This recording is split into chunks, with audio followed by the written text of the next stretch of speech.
Afinal, o que aconteceu em 1971?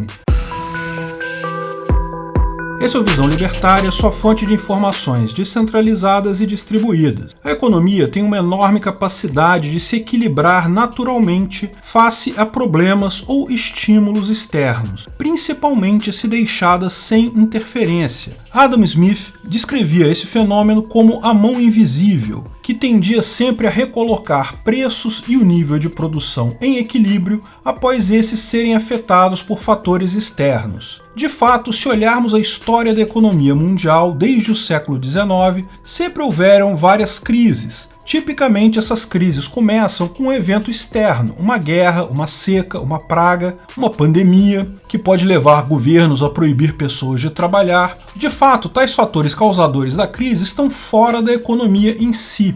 Portanto, sempre haverá crises. O grande feito do livre mercado é justamente a sua capacidade de retomar o equilíbrio em pouco tempo. Lógico, não retoma o equilíbrio sem dor, algumas pessoas perdem dinheiro, outras ganham, mas o equilíbrio retorna para todos, permitindo que todos comecem novamente investimentos e atividades. O problema da economia é quando governos imaginam maneiras de acelerar o crescimento de forma artificial. Ao longo da história surgiram várias teorias monetárias, sempre com fórmulas mágicas para acelerar esse crescimento. Essas teorias são sempre muito bem-vindas pelos governos, posto que permitem ganhos rápidos com custos que só ficam claros mais adiante no tempo. Assim, do ponto de vista do jogo democrático, tais atalhos econômicos sempre fizeram muito sucesso. Para um político, benefícios rápidos que só geram custos mais adiante são uma maravilha. Os benefícios atuais garantem a ele uma reeleição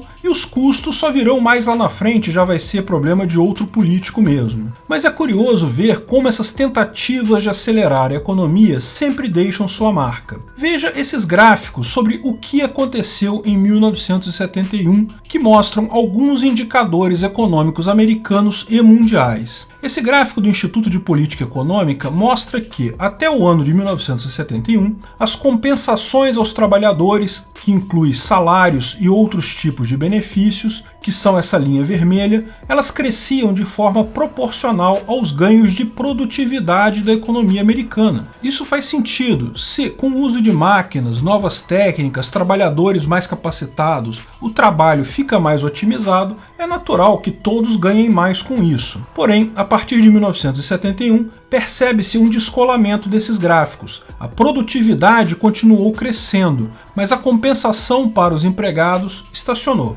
Mas não é só isso, o PIB per capita americano teve um comportamento similar. O PIB, Produto Interno Bruto, cuja sigla em inglês é GDP, é a soma de todo o valor produzido na sociedade em um ano. O PIB per capita, ou GDP per capita, é esse valor dividido pelo número de pessoas. Repara que, tal como a produtividade, o PIB per capita americano continuou crescendo, mais riqueza gerada com o mesmo número de pessoas. Porém, quando medimos salários e ganhos médios das pessoas, vemos o mesmo fenômeno. Até 1971, esses indicadores andavam juntos. Depois disso, o PIB per capita continuou crescendo, mas o salário médio e ganhos médios ficaram estacionados. Mais riqueza está sendo gerada, mas ela não está mais indo para todos. Alguns poucos estão ganhando muito, enquanto a média dos trabalhadores está patinando no mesmo lugar. Essa discrepância fica ainda mais evidente nesse outro gráfico. Repare que o crescimento da renda do 1% mais rico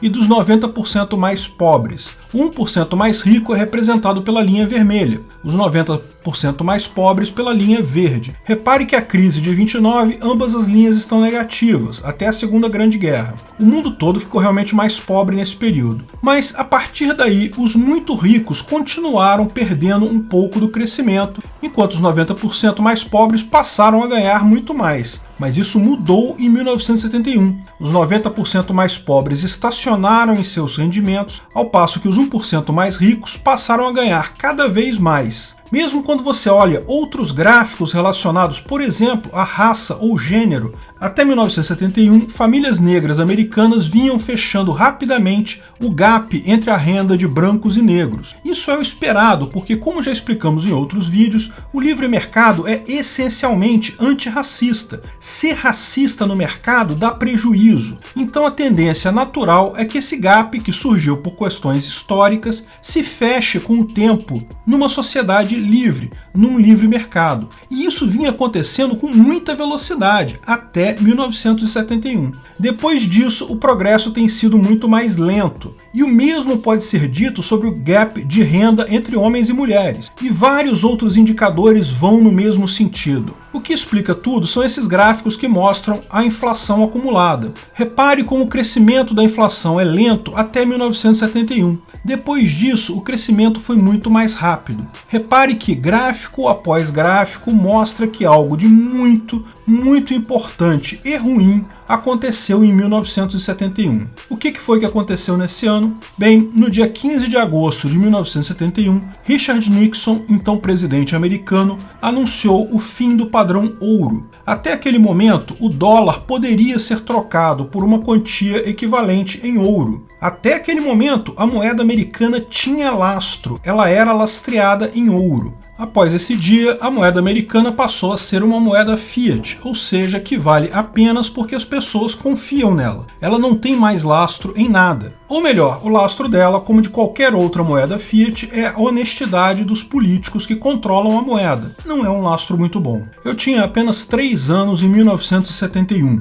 Por óbvio, embora eu já estivesse vivo, eu não presenciei de fato os acontecimentos. Mas algumas frases dos meus pais me marcaram nos anos mais adiante e davam conta de um problema muito sério naquela época, o choque do petróleo. Para quem não sabe, até 1973, o petróleo, a gasolina e todos os combustíveis eram algo muito barato. Pagava-se centavos para encher o tanque do carro. De repente, de uma hora para outra, o preço do petróleo foi reajustado em 400%, ou seja, multiplicou por 5. Depois, em 1979, houve um novo choque que o petróleo subiu muito de valor novamente. Boa parte da década perdida brasileira, os anos 1980, em que o país praticamente não cresceu por 10 anos, foi devido a este problema. Agora, você pode falar, mas o que uma coisa tem a ver com a outra? Sim, elas estão ligadas. Os choques do petróleo foram usados pelos Estados Unidos para garantir que o dólar continuasse sendo a moeda mundial, mesmo depois de não ter mais lastro em ouro. Os Estados Unidos fecharam um acordo com a Arábia Saudita, um acordo secreto que só ficou conhecido nos anos 2000, que foi o que iniciou todo esse processo de reciclagem de petrodólares. Lógico, a desculpa dada pelos países árabes então para o aumento do petróleo foi o apoio do mundo ocidental a Israel na Guerra dos 7 Dias. Mas de fato, hoje se sabe, isso foi só a desculpa. O acordo secreto feito pelos Estados Unidos com a Arábia Saudita foi o que causou isso tudo. Então, a crise do petróleo nos anos 70 nada mais foi que uma ação dos Estados Unidos repassando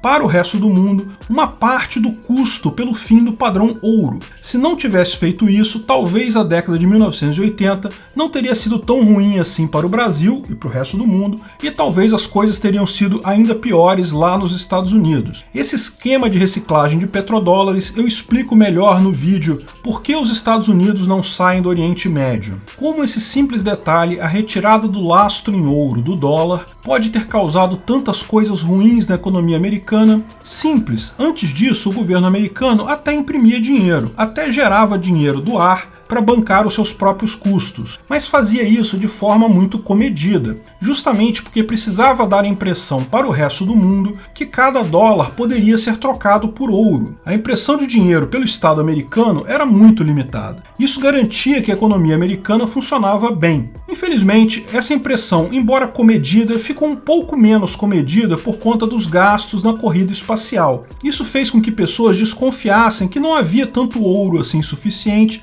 para lastrear todo o dólar, e muita gente começou a querer trocar dólar por ouro. Foi exatamente isso que levou à necessidade do governo americano de abandonar o padrão ouro. O governo americano simplesmente estava enganando todo mundo. Ele não tinha mesmo tanto ouro assim de lastro suficiente para cada dólar. Se uma empresa fizesse isso com seus clientes, iria para a cadeia, mas o governo americano simplesmente mudou as regras. Mas o pior foi o que veio depois. Como ele não precisava mais imprimir dinheiro com moderação, podia imprimir dinheiro o quanto quisesse, passou a imprimir muito mais. A impressão desenfreada de dinheiro pelo governo gerou, via o efeito Cantillon, todos os problemas que os gráficos mostram. Ricos ficando cada vez mais ricos, porque estão mais próximos da origem do dinheiro, gap salarial maior entre negros e mulheres, porque alguns estão mais próximos do poder do que outros, baixos salários para a maior parte dos trabalhadores, miséria para muitos. Enfim, todos os problemas que muita gente diz ser falha do capitalismo é, na verdade, falha do governo. É o governo tentando fazer um overclock da economia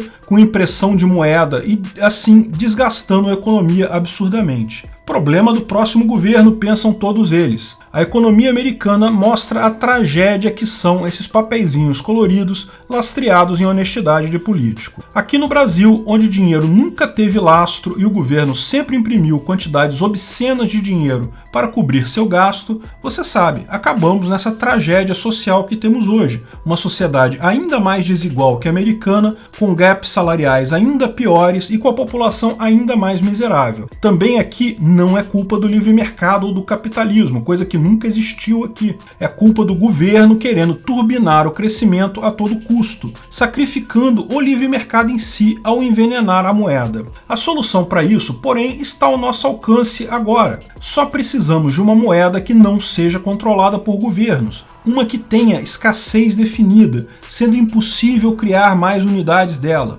Isso não será, por óbvio, a solução de todos os problemas humanos, mas vai permitir ao mercado operar de forma mais livre um pouco, sem o governo interferindo neste mercado, sem o governo interferir na moeda. Naturalmente, o mercado tende a se ajustar para uma menor disparidade de renda entre ricos e pobres, menos gaps entre raças, gêneros e entre países também. Ao contrário do que o seu amigo socialista diz, não é o capitalismo que gera esses problemas, é a falta dele. E a prova mais cabal é que tais problemas são claramente evidentes em países mais socialistas. A disparidade de renda em Cuba e na Venezuela é enorme. Na União Soviética foi maior ainda. A nomenclatura se esbaldando em suas dachas no Mar Negro e o povo miserável fazendo fila para comprar pão velho na padaria. Solução para a desigualdade é mercado livre, com moeda sólida. E você sabe de qual moeda eu estou falando. Obrigado por sua audiência. Esse artigo foi sugerido por Damien, escrito e narrado por Peter Turguniev. Esse vídeo foi um oferecimento de armataweb.com, cloud e serviços de data center, 100% de compromisso com a satisfação e privacidade dos clientes. Aceitamos Bitcoin, veja o link na descrição do vídeo. Se você gostou desse vídeo, clique no like e compartilhe ele em suas redes sociais. Se inscreva no canal para nos ajudar, clicando no botão vermelho abaixo. Se quiser ser avisado de novos vídeos, clique no sininho ao lado. Até a próxima!